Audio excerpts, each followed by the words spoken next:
নমস্কার বন্ধুরা, আমি ঝিলিকের রান্নাঘর চ্যানেলে আপনাদেরকে স্বাগত। তবে আজকে কোনো রকম কোনো রান্নার বা নিজস্ব কোনো ব্লগের ভিডিও নিয়ে আমি আসিনি। আজকে খুব গুরুত্বপূর্ণ একটা কথা বলার জন্য এসেছি, যেটা হচ্ছে কি আজকে কালকে আমার একটা বিয়েবাড়ির ইনভিটেশন ছিল, যেটা হচ্ছে আমাদের গ্রামের বাড়ি।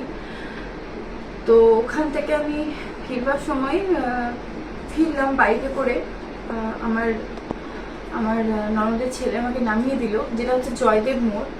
তো সেখানে কোনোরকম স্টেট বাস না পাওয়ায়, যেহেতু কাল ভোট আছে তাই জন্য কোনোরকম বাস না পাওয়ায় প্রত্যেকটা বাস ভিড় ভিড় পেরিয়ে যাচ্ছে, দাঁড়াচ্ছে না। সেই অনুযায়ী আমি একটা টোটো করে ওখান থেকে দুবরাজপুর স্টেশনে যাই। দুবরাজপুর স্টেশনে ট্রেন ধরবো বলে স্টেশনের প্ল্যাটফর্মে এত মানুষজন, বেশিরভাগ বলতে হবে যেসব ভোটের ডিউটির জন্যই ট্রেন ধরার জন্য দাঁড়িয়েছিল।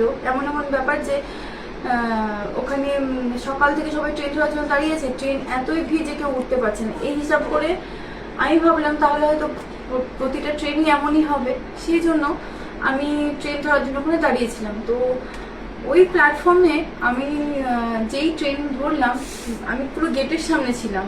আমার কিছুতেই মনে পড়ছে না যে আমার ট্রেনে ওঠার পর হয়েছে না ট্রেনে উঠিনি তার আগে স্টেশনে দাঁড়িয়েছি, আমার পার্সটা চুরি হয়ে যায়। তো এরকম একটা ছোট সাইজের পার্স ছিল, ব্রাউন কালারের। ভালো করে ধর ক্যামেরাটা, দেখতে পাচ্ছিস? তো এরকম একটা ব্রাউন কালারের ছোট পার্স ছিল, দুটো চেন ছিল ওর মধ্যে। তো যার মধ্যে আমার দুখানা এটিএম এর কার্ড ছিল, যেটা হচ্ছে আমার এসবিআই এর এটিএম এর কার্ড, আর একটা হচ্ছে ব্যাংক অফ ইন্ডিয়ার এটিএম এর কার্ড। সাথে ছিল আমার ড্রাইভিং লাইসেন্স, যেটা আমার খুবই জরুরি।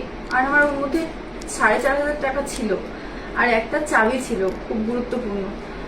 আর আমার এই মুহূর্তে মনে পড়ছে না আমার ব্যাগের মধ্যে আর কি কি ছিল। তো ব্যাগটা আমার বড় যে ব্যাগটা আমার কাঁধের মধ্যে আমি নিয়ে গেছিলাম, জামা কাপড় ক্যারি করেছিলাম, ওই ব্যাগের মধ্যে আমি ব্যাগটা রেখেছিলাম। কিভাবে জানি না যে পার্সটা আমার চুরি হয়ে গেছে। আমি যখন নেমে গেলাম স্টেশনে বাড়ি আসবো বলে, টোটো করে আমি যখন টাকা দিতে যাচ্ছি তখন দেখছি আমার ব্যাগটা নেই। আমি কিভাবে খুঁজবো আমি বুঝতে পারছি না। যদিও আমি এই মুহূর্তে আমার এটিএম কার্ডগুলো ব্লক করেছি, কিন্তু সমস্ত মানে আমি ক্লিয়ার নই যে আমার সবকিছু ঠিক হয়েছে কিনা। আর যেহেতু আমার ড্রাইভিং লাইসেন্স আছে, আমার টাকা ছিল, আমি এই মুহূর্তে সবার কাছে এটাই বলার যে প্লিজ এই ভিডিওটা একটু শেয়ার করে দেবেন। আমার টাকাটা নিয়ে যিনি পেয়েছেন টাকাটা নিয়ে নিন, আমার টাকাটা দরকার, আমাকে ফেরত দিতে হবে না, কিন্তু আমার ইম্পর্টেন্ট যে জিনিসগুলো ছিল, ডকুমেন্টগুলো, সেগুলো প্লিজ আমায় ফেরত দিয়ে দিন।